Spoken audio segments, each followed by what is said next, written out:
Muy buenas. Hoy nos metemos de lleno en una de las grandes preguntas. Una de esas que... Tela. ¿Por qué existe la maldad? Pero ojo, no vamos a soltar un rayo filosófico. Lo vamos a tratar como si fuera una guía de un videojuego. Vamos a ver sus mecánicas, sus reglas, sus bosses para intentar entenderlo un poco mejor. Le damos a Start. Venga, pues al lío. Esta sería, digamos, la main quest de nuestra partida de hoy. La pregunta del millón que lleva ahí desde que el mundo es mundo. ¿Los malos nacen o se hacen? Bueno, pues empezamos por lo básico. Nivel 1. Como en todo buen RPG, antes de lanzarte a la aventura, tienes que entender las estadísticas, ¿no? Pues aquí vamos a empezar por los diferentes tipos de daño que nos podemos encontrar. A ver, la diferencia aquí es clave. Por un lado tenemos el mal natural. Pensemos en él como los PNJ de un juego, los personajes no jugadores. Están programados. Una tormenta, un león que caza, no hay maldad ahí, no hay intención, simplemente siguen su código. Pero luego, a la derecha, está el mal moral. Y aquí es donde la cosa se pone interesante, porque aquí entramos nosotros, los jugadores. Mentir, robar, hacer daño, todo esto ya no es seguir un programa, es tomar una decisión. Y claro, ¿qué es lo que nos permite tomar esa decisión? Pues esta mecánica de juego tan potente que tenemos los humanos. El libre albedrío. Es nuestra habilidad ultimate, por así decirlo, la que nos da el poder de elegir, de no seguir un guión. Pero claro, como toda habilidad ultimate, tiene su cosa. Nos hace responsables de lo que hacemos. No somos un PNG, somos el jugador con el mando en las manos. Perfecto. Nivel 1, superado. Vamos ahora al nivel 2, que aquí la cosa se empieza a complicar un poquito. Vamos a hablar de dos tipos de personajes que seguro que suenan de los videojuegos y que nos van a ayudar a entender una forma de maldad que es, bueno, súper común, la que ocurre casi sin querer por no pararse a pensar. Y aquí entra en juego un concepto potentísimo, el de la banalidad del mal de la filósofa Hannah Arendt. Ella cubrió el juicio de Adolf Eichmann, un alto cargo nazi, y lo que descubrió la dejó helada. Esperaba encontrarse un monstruo, un sádico, pero no. Los informes psiquiátricos decían que era un tipo terriblemente normal. ¿Su problema? Que no pensaba. Simplemente cumplía órdenes, como una máquina, sin pararse a reflexionar sobre el horror de lo que estaba haciendo. Y a esa maldad que no necesita monstruos, solo gente que no piensa, lo llamó la banalidad del mal. Esto nos lleva directos a la figura del griefer. Ya sabéis, ese tipo de jugador que se mete en una partida online solo para fastidiar, para destruir lo que otros construyen. El mecanismo psicológico que usa es muy interesante. Para poder hacer lo que hace sin sentir nada, tiene que dar un paso mental clave. Los demás jugadores dejan de ser personas. Exacto, se convierten justo en eso, en un montón de píxeles, en bloques de Minecraft, en avatares sin más. Y este es uno de los bugs más peligrosos de nuestro sistema operativo mental, la deshumanización. Cuando dejas de ver al otro como un igual, como alguien que siente y padece, es mucho más fácil hacerle daño. Y esto conecta perfectamente con lo de Arendt.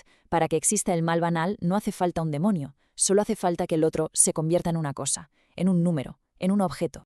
Venga, subimos de nivel. Nivel 3. Aquí la cosa se pone seria, porque vamos a ver que a veces el problema no es el jugador, sino el propio juego, el escenario.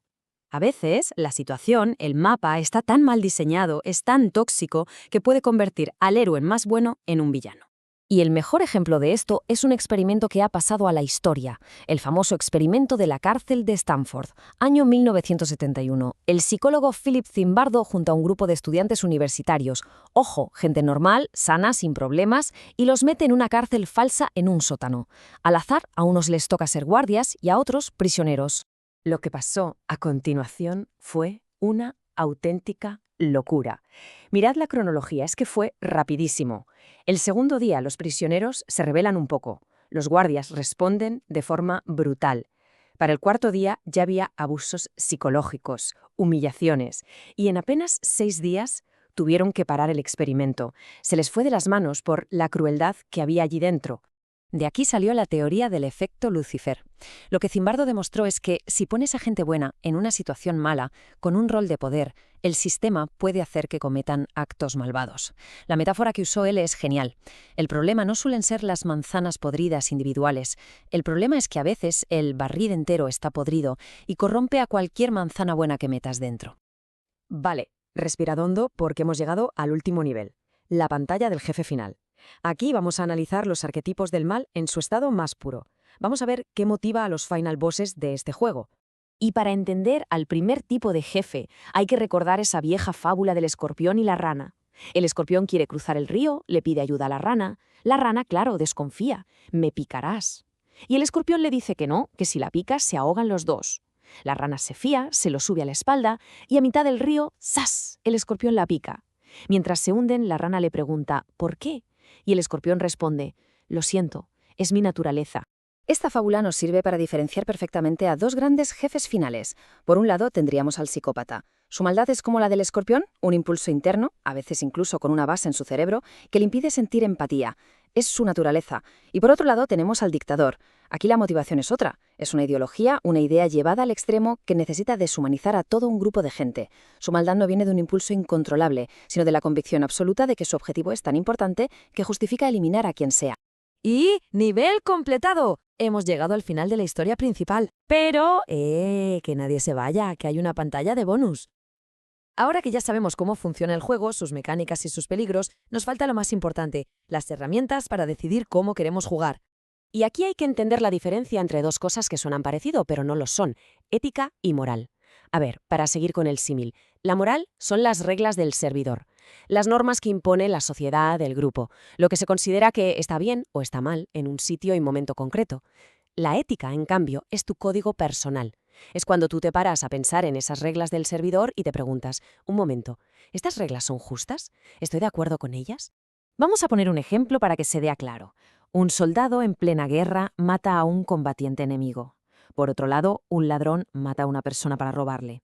El resultado es el mismo, una muerte. Pero, ¿la acción es la misma? ¿Es lo mismo? Pues aquí es donde chocan la moral y la ética.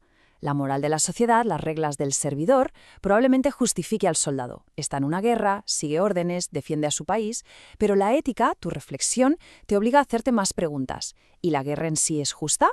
¿Esas órdenes son correctas? La ética es, en el fondo, tener pensamiento crítico sobre la moral que nos rodea. Y con esta reflexión llegamos al final de la guía.